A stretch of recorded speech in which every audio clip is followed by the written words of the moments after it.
This morning, we are talking about the safety of your kids in Florida school. The Guardian program will officially go into effect tomorrow across the state. The program allows teachers and other employees on school campuses to carry guns in case of an emergency. And Brightside's Tweelon Wynn is live for us in Tampa this morning, and she's got more on this program. Tweelon, good morning.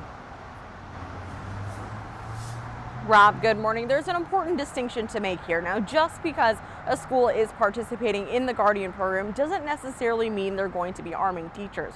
Right here at the Hillsborough County School District, the largest district in the Tampa Bay area, the superintendent and Sheriff Chad Chronister do not support arming teachers. Instead, schools can hire armed guards.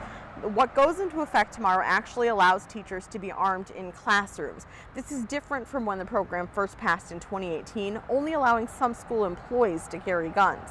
This change was made because it makes it cheaper for schools to follow the rules, because all schools in Guardian program counties are now required by law to have armed guards on campus during school hours. Now, of the 36 counties participating in the Guardian program across Florida, 7 counties are in our area. Those are Citrus, Hillsborough, Manatee, Pasco, Pinellas, Polk, and Sarasota.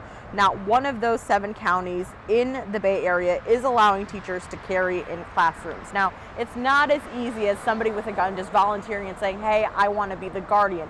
They have to pass drug tests, they have to take a psychological exam, and pass 144 hours of really rigorous training. And again, here, just to reiterate, in Hillsborough County, our biggest district in the area, they will not be arming the teachers in your child's classroom.